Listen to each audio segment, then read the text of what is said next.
Hi everyone, कैसे हो आप लोग। उम्मीद करती हूँ अच्छे से हो।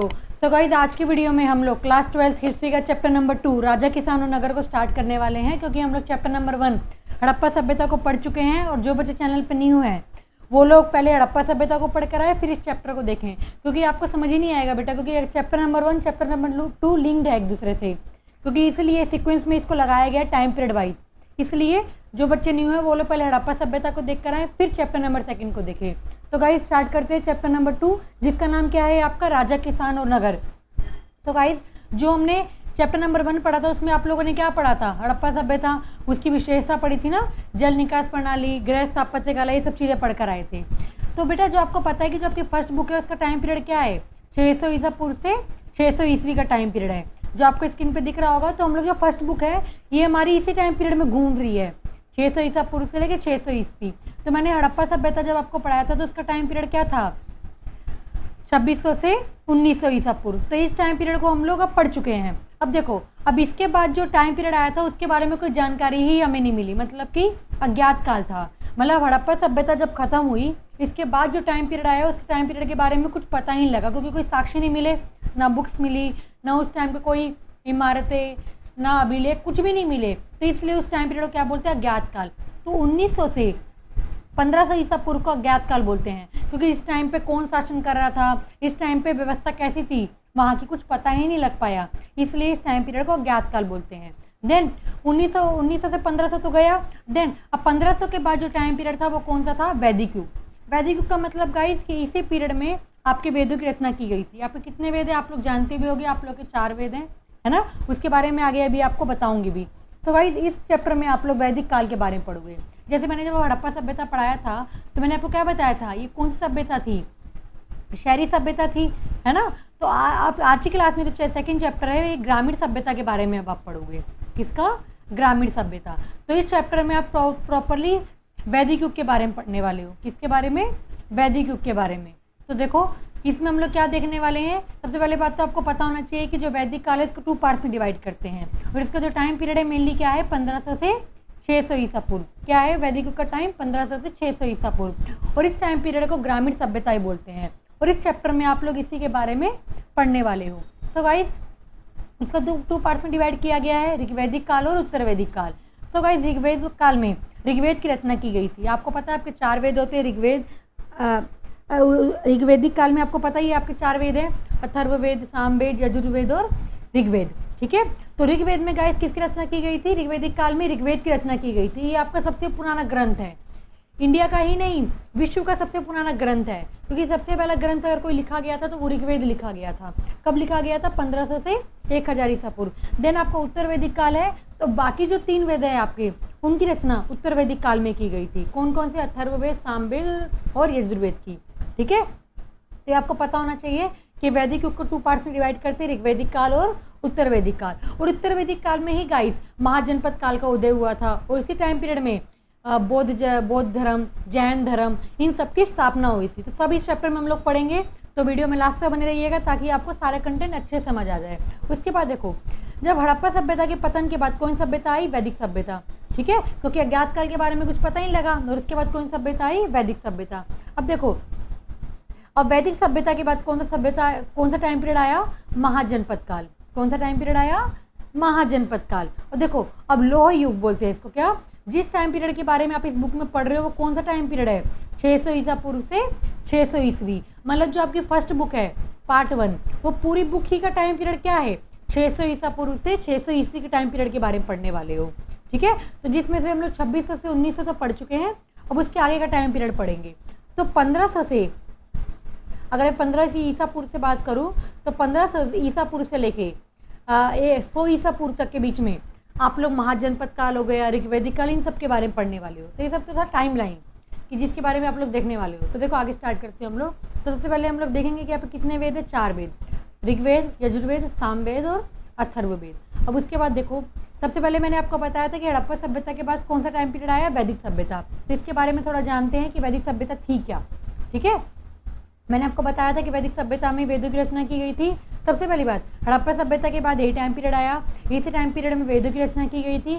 ये ग्रामीण सभ्यता थी, मतलब यहाँ पे लोग गांव की तरह रहते थे। जैसे कि अभी आज के टाइम पे आप लोग गांव देखते हो ना, कि एक गाँव होता है, पूरी तरह से हरियाली होती है, वहाँ पे खेती हो रही होती है, वहाँ का मेन रोजगार क्या होता है, खेती करना होता है, वहाँ का जीवन निर्वाह का मेन है ना। वहाँ के लोग कैसे रहते हैं, उनकी सिंचाई के साधन क्या है, कृषि कैसे करते थे, तो ये सब चीज़ें पढ़ते हो आप लोग। तो जो वैदिक सभ्यता थी वो एक ग्रामीण सभ्यता थी, ठीक है, मतलब गांव की तरीके वहाँ के लोग रहते थे। इसे किसने बसाया था, आर्य के द्वारा बसाया गया था। और यहाँ के लोग कौन सी भाषा बोलते थे, प्राकृत भाषा को बोलते थे, जो वर्तमान थोड़ी आप संस्कृत बोलते हो ना उससे अलग है। और आपको बताया था मैंने जो वैदिक काल है उसको 2 पार्ट्स में डिवाइड किया गया है। कितने पार्ट्स में, 2 पार्ट्स में, तो ऋग्वैदिक काल और उत्तर वैदिक काल। तो उससे कोई बहुत इंपॉर्टेंट एग्जाम में 1 मार्क क्वेश्चन में आता है कि ऋग्वैदिक काल क्या है, उत्तर वैदिक काल क्या है। तो देखो बच्चों, ये जो आपका अभी मैं जो बता रही हूँ ना मैं आपको इस चैप्टर का, ये इंट्रो है इस चैप्टर का। ये चैप्टर में जो मेन है वो है महाजनपद काल, ठीक है, जिसके बारे में आप लोग पढ़ने वाले, क्योंकि इस चैप्टर का नाम ही है राजा, किसान और नगर। आप लोग राजाओं के बारे में पढ़ोगे, किसान सिंचाई कैसे करते थे ये सब पढ़ोगे, कृषि की व्यवस्था पढ़ोगे, उसके बाद नगरों के बारे में पढ़ोगे, नगर मतलब महाजनपद काल के बारे में पढ़ोगे। ये तो इस चैप्टर का थोड़ा सा इंट्रो था जिसके बारे में आपको पता होना चाहिए, क्योंकि उत्तर वैदिक काल में ही महाजनपद काल की रचना की गई थी। इसीलिए मैं आपको इस टाइम पीरियड के बारे में थोड़ा सा इंट्रो दे रही हूँ, ताकि क्वेश्चन आ रहा है तो छोड़ के मत आओ। तो मैंने अभी आपको बताया कि ऋग्वैदिक काल को 2 पार्ट्स में डिवाइड किया गया, वैदिक काल को ऋग्वेद काल, उत्तर वैदिक काल। और ऋग्वेद टाइम पीरियड में आपको पता है ऋग्वेद की रचना की गई थी, और उत्तर वैदिक काल में बाकी जो आपके 3 वेद है, सामवेद, अथर्ववेद और यजुर्वेद की रचना की गई थी। उसके अलावा इसी टाइम पीरियड में 2 लिपियाँ हैं आपकी गाइस, ब्राह्मी लिपि और खोष्ठी लिपि। आज के टाइम पे गाइस आप जितनी भाषा बोलते हो और लिखते हो, सबका जो अगर मैं बोलूँ फाउंड मतलब किससे बनी है वो सारी भाषा, ब्राह्मी खोष्ठी लिपि से बनी है। आज के टाइम पे आप जितनी भाषाएं सुनते हो या लिखते हो सब किससे बनी है, ब्राह्मी और खोष्ठी लिपि से बनी है। तो पहले के टाइम पे इसकी भाषा को कोई समझ ही नहीं पाता था, क्योंकि किसी को आती ही नहीं थी। तो एक पर्सन था ईस्ट इंडिया कंपनी का अधिकारी, कौन, जेम्स प्रिंसेप, जिसने 1830 में ब्राह्मी और खोष्ठी लिपि का अर्थ निकाला था। अर्थ मतलब इसने पता लगाया था कि उन वर्ड का मीनिंग क्या है, मतलब जो अक्षर लिखे हैं उसका मीनिंग क्या है, क्योंकि बहुत टफ भाषा थी ब्राह्मी खोष्ठी लिपि। आप जो संस्कृत पढ़ते हो, अरबी पढ़ते हो, फारसी पढ़ते हो या जितनी भाषा पढ़ते हो सब तो इसी से बनी है ना। तो समझना आसान नहीं था, पर जेम्स प्रिंसेप ने इसको समझ लिया, इसका अर्थ निकाल दिया। और जेम्स प्रिंसेप ने ये पता लगाया कि जितने भी उस टाइम के अभिलेख मिले हैं या सिक्के मिले हैं सब पे ब्राह्मी और खोष्ठी लिपि से ही लिखा गया था। इसके अलावा उसने ये बताया, सिक्के पे एक राजा की शक्ल, राजा का जो मुख होता है ना उसका चेहरा बना होता था, ठीक है, जिसको क्या बोलते थे, मनोहर मुख आकृति वाला राजा, मतलब सुंदर, ठीक है, जिसको एक नाम दिया गया था पियदस्सी। मैं लिख नहीं पाई थी इसको हिंदी में, इसलिए मैंने यहाँ पे इसको ऐसे लिख दिया। और पियदस्सी करके एक राजा के चेहरा बना होता था, किस पे, सिक्के पर, ठीक है, क्योंकि जिस भी नगर में वो लोग रहते थे वहाँ के राजाओं की सिक्के पे क्या होती थी, फोटो होती थी। तो ये तो था वैदिक सभ्यता, ठीक है, जिसके बारे में मैंने आपको बता दिया। और ये आपके जेम्स प्रिंसेप है जिन्होंने ब्राह्मी और खोष्ठी लिपि का अर्थ निकाला था, कब, 1830 में। तो गाइस एक क्वेश्चन एग्जाम में आता है, ब्राह्मी खोष्ठी लिपि का अर्थ कब निकाला गया या किसने निकाला, तो आपको पता होना चाहिए। अब आगे देखो, अब ब्राह्मी खोष्ठी लिपि के बारे में थोड़ा सा मैं आपको बता देती हूँ। तो देखो अभी मैंने आपको बताया कि इसका अर्थ किसने निकाला था, जेम्स प्रिंसेप ने निकाला, ये मैं आपको बता चुकी हूँ। इसके अलावा ब्राह्मी खोष्ठी लिपि का प्रयोग किस पे करा जाता था, अभिलेख और सिक्कों पे किया गया था। इसके अलावा जेम्स प्रिंसेप ने क्या बताया था, उस टाइम पे जो सिक्के मिले थे उस पर एक सुंदर मुख वाले राजा की फोटो बनी होती थी, मतलब कि पियदस्सी नाम का एक राजा होता था जिसकी फोटो बनी होती थी, क्योंकि वो उस टाइम पे वहाँ पे शासन करता था, तो उसी की फोटो बनी हुआ करती थी। आगे देखो, अब इसके बाद है आपका, इसको पढ़ा कैसे गया, मतलब ब्राह्मी लिपि खोष्ठी लिपि को जब जेम्स प्रिंसेप ने पढ़ा या उसके बाद और भी इतिहासकारों ने पढ़ा या वैज्ञानिकों ने या बहुत सारे लोगों ने जब इसको पढ़ा तो कैसे पढ़ा, क्या कैसे इसका पता लगाया कि इसमें जो अक्षर लिखे हैं उसमें ए का मतलब क्या है, बी का मतलब क्या है, कैसे पता लगाया। तो आपको एक चीज़ बताती हूँ मैं कि जो आपकी ब्राह्मी लिपि है सबसे प्राचीनतम लिपि है, ठीक है, खोष्ठी लिपि तो बाद में थी, पर ब्राह्मी लिपि से आपकी जितनी भाषा का उद्भव हुआ है या विकास हुआ है सब ब्राह्मी लिपि से हुआ है। और आज के टाइम पे आप जितनी भी भाषाएं पढ़ते हो, ठीक है, सबकी जड़ मतलब मेन बेस क्या है, ब्राह्मी लिपि ही है, ठीक है। उसके बाद 18वीं शताब्दी में जो यूरोपीय विद्वान जब इंडिया में आए, यूरोपीय विद्वान मतलब जो यूरोप का शासन इंडिया में आ गया था, कब आया था यूरोप का शासन इंडिया में, 1757 में आ गया था। कब आ गया था, 1757 में। तो जब यूरोपीय विद्वान थे वो तो ब्राह्मी खोष्ठी लिपि को पढ़ ही नहीं पाए, क्योंकि तो उनको तो आती ही नहीं थी। पर जब जेम्स प्रिंसेप ने इसका अर्थ निकाल लिया तब इसको पढ़ा गया। तो जब यूरोपीय विद्वान थे और जो भारतीय पंडित थे, दोनों ने साथ में मिलके बैठ के बंगाली लिपि, या देवनागरी लिपि, देवनागरी लिपि से आपकी हिंदी लिखी गई है, बंगाली से आपकी बांग्ला भाषा लिखी गई है ना। तो इन सब पांडुलिपियों को पढ़ा बैठ के, पर इन सब की जड़ तो ब्राह्मी लिपि थी, तो पहले इन लोगों ने ब्राह्मी लिपि को समझा, देन उसके बाद बाकी जितनी भी लिपियाँ लिखी गई थी उसके बारे में पढ़ा। ठीक है, जैसे इंग्लिश के लिए रोमन है ना, हिंदी के लिए देवनागरी है, और बंगाली के लिए बंगाली है। इसके अलावा और भी बहुत सारी लिपियाँ हैं। ठीक है, उसके अलावा देखो इसमें बहुत सारे अक्षर मिले थे, जैसे अक्षरों की प्राचीन अक्षरों से मेल करने का प्रयास किया गया। जैसे जो अक्षर मिले थे उस टाइम पे ब्राह्मी खरोष्टी लिपि में, उन अक्षरों का जो भी करंट में अक्षर थे उसे मेल मिलाप करके देखा गया कि यार ये सेम सेम लग रहे हैं क्या। अगर सेम लग रहे होंगे तो मतलब उसका मतलब भी क्या है, सेम ही है ना। तो कई दशकों के बाद जेम्स प्रिंसेप ने अशोक के समय में ही किसका अर्थ निकाला था, ब्राह्मी लिपि का क्या निकाला, अर्थ निकाला। तो ये मैं आपको बता चुकी हूँ। अब मैं आपको दिखाती हूँ कि कैसे अर्थ निकाला, कैसे इन लोगों ने अक्षरों को समझा। ज़रा देखो, जैसे क लिखा है, तो जब इन लोगों ने ऐसे ये जो अक्षर है इसका मतलब क्या बताया गया, आज करंट में इसको अ बोला जाता था, है ना। फिर जो थोड़ा सा बड़ा क लिखा गया था उसको क्या बोलते थे, आ बोलते थे, है ना। तो जैसे जो अक्षर है ना, इन सब का मतलब बताया गया। अभी तो आप क्या लिखते हो, अ आ ई, बड़ी ऊ, छोटा ऊ, बड़ा ऊ, ऐसे लिखते हो ना, बट पहले के टाइम पे लिखा नहीं जाता था, ऐसे अक्षर बने होते थे। ठीक है, तो इन्हीं को पढ़ा था, किसने पढ़ा था, जेम्स प्रिंसेप ने पढ़ा था, क्योंकि बहुत बड़ा विद्वान था, बहुत पढ़ा लिखा आदमी था, ईस्ट इंडिया कंपनी का अधिकारी था। मतलब जब ब्रिटिशर का शासन आया तब वो इंडिया में आया था। ठीक है, जिसने ब्राह्मी और खरोष्टी लिपि का अर्थ निकाला। सबसे पहले उसने अक्षर को पहचाना कि किस अक्षर का क्या मतलब है, क्योंकि जब तक अक्षरों को नहीं पहचानोगे तो वर्ड्स भी नहीं पहचान पाओगे। तो सबसे पहले उसने ऐसे अक्षरों को पहचान करी थी। उसके बाद देखो, उसके बाद देखते हम लोग खरोष्टी लिपि। ब्राह्मी मैंने आपको बता दिया सबसे पुरानी लिपि थी। उसके अलावा खरोष्टी लिपि की बात करते हैं। सो भाई जो खरोष्टी लिपि है पश्चिम उत्तर में बोली जाती थी, पश्चिमी उत्तर में, जैसे कि अभी आप लोग जिस उत्तर पश्चिम का जो एरिया देखते हो वहाँ पे बोली जाती थी, मतलब जहाँ पे राजाओं का शासन था, रजवाड़ों का शासन था। ठीक है, तो जहाँ पे राजाओं का शासन था वहाँ पे कौन सी भाषा बोली जाती थी, खरोष्टी लिपि बोली जाती थी। जैसे आपकी जो राजस्थानी भाषा है ना, अभी आप लोग जो राजस्थानी भाषा सुनते हो या तो जो मैथिली भाषा सुनते हो बिहार में, सब किससे आई है, खरोष्टी लिपि से तो निकली है। तो पश्चिमी उत्तर में पाई गई जो भाषा है, जो पश्चिम उत्तर में पाई गई है, उन सब की जो जितनी अभिलेख आप लोग देखते हो सब किस में लिखे गए थे, खरोष्टी लिपि में। मतलब पश्चिम उत्तर में जितनी भी अभिलेख लिखे गए कि सब किस में लिखे गए, खरोष्टी लिपि में। और यहाँ पे इस क्षेत्र में हिंदू यूनानी शासन करते थे। हिंदू यूनानी मतलब कुछ हिंदू लोग यहाँ पे शासन करते थे या कुछ यूनानी लोग शासन करते थे, मतलब ब्रिटिशर्स लोग शासन करते थे। कहाँ पे, पश्चिम उत्तर में। उनके द्वारा बनाए गए सिक्कों में खरोष्टी लिपि की जानकारी भी मिलती है, सिक्कों पे भी खरोष्टी लिपि की जानकारी मिली जाती है। इसके अलावा उनके द्वारा बनाए गए सिक्कों में राजा का एक चित्र बना होता था जो बहुत सुंदर होता था। ठीक है, जिसको क्या बोलते थे, पियदस्सी। तो ऐसे अगर पूरे देश में बात करूं तो ब्राह्मी लिपि से लिखा गया था, बट पश्चिम उत्तर में खरोष्टी लिपि से उस राजा के बारे में लिखा गया था। किस पे, सिक्के पे।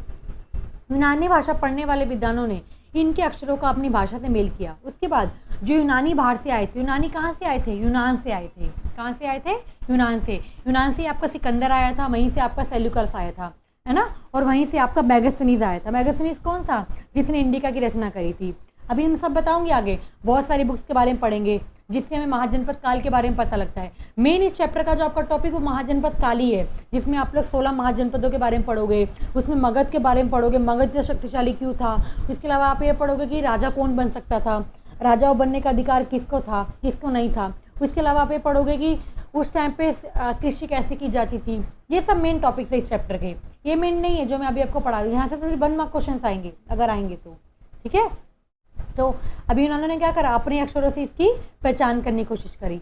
अब देखो यहाँ पे देखो, अब देखो मैंने आपको ब्राह्मी लिपि में देखो अलग तरीके से लिखा हुआ था, और खरोष्टी लिपि में देखो अलग तरीके से चिन्ह बने हुए हैं, क्योंकि अलग अलग चिन्ह हुआ करते थे जिसको पहचानने में थोड़ी परेशानियाँ तो हुई, बट लास्ट में जाके पहचान लिया गया। और आपको पता ही आज के टाइम पे जितनी भाषाएं बोली जाती लिखी जाती है सब ब्राह्मी और खरोष्टी लिपि से लिखी जाती है। जैसे जो उत्तर पश्चिम में आप लोग भाषाएं सुनते हो वो सब की जड़ खरोष्टी लिपि है, या जो आप लोग दक्षिण में या पूर्व में जो भाषा सुनते हो वो खरोष्टी लिपि से लिखा गया था, तो अलग अलग है। उसके अलावा देखो अभी मैंने आपको बताया था ऊपर हमने 2 चीज़ पढ़ी, अभिलेख और सिक्के। तो सिक्के तो आपको पता है क्या होते हैं, है ना। और उसके अलावा अभिलेख लिखे गए थे। तो भाई जो अभिलेख क्या होते थे, तो बेटा जो पत्थरों पर लिखवाए जाते थे ना, पत्थर पे या धातु पे लिखवाए जाते थे तो क्या बोलते थे, अभिलेख बोलते थे। क्या बोलते थे, अभिलेख। और सबसे ज़्यादा अभिलेख किसने लिखवाए हैं, अशोक ने लिखवाए हैं, क्योंकि अभी अशोक को ना पत्थरों पे लिखवाना बड़ा पसंद था, है ना। वो धम्म का प्रचार करता था, धम्म मतलब अच्छी बातों को ना पत्थरों पे लिखवा के जगह जगह उसका प्रचार करता था। उसका ये शौक था। तो किसी भी कठोर चीज़ पे जब हम लोग कुछ चीज़ लिखवाते हैं, कठोर चीज़ मतलब जिसपे मतलब तोड़ फोड़ के लिखवाया जाएगा, तो उसे क्या बोलते थे, अभिलेख। जैसे अभी आपको यहाँ पे अभिलेख दिख भी जाए तो किस पे लिखाया गया है, दीवारों पे बने हुए अक्षर। जैसे आप लोग बहुत सारे मॉन्यूमेंट्स देखते होंगे जहाँ जिन पे दीवारों पे लिखा गया है, तो वो सब क्या है, अभिलेख ही तो है जिन पे क्या किया गया है, लिखा गया है। अब थोड़ा मैं अभिलेख के बारे में आपको बता देती हूँ। सो गाइस, अभिलेख होते क्या थे, पत्थर पे, धातु पे या मिट्टी के बर्तन पे जो लिखा होता था, है ना, लेख लिखे जाते थे, तो क्या बोलते थे, अभिलेख बोलते थे।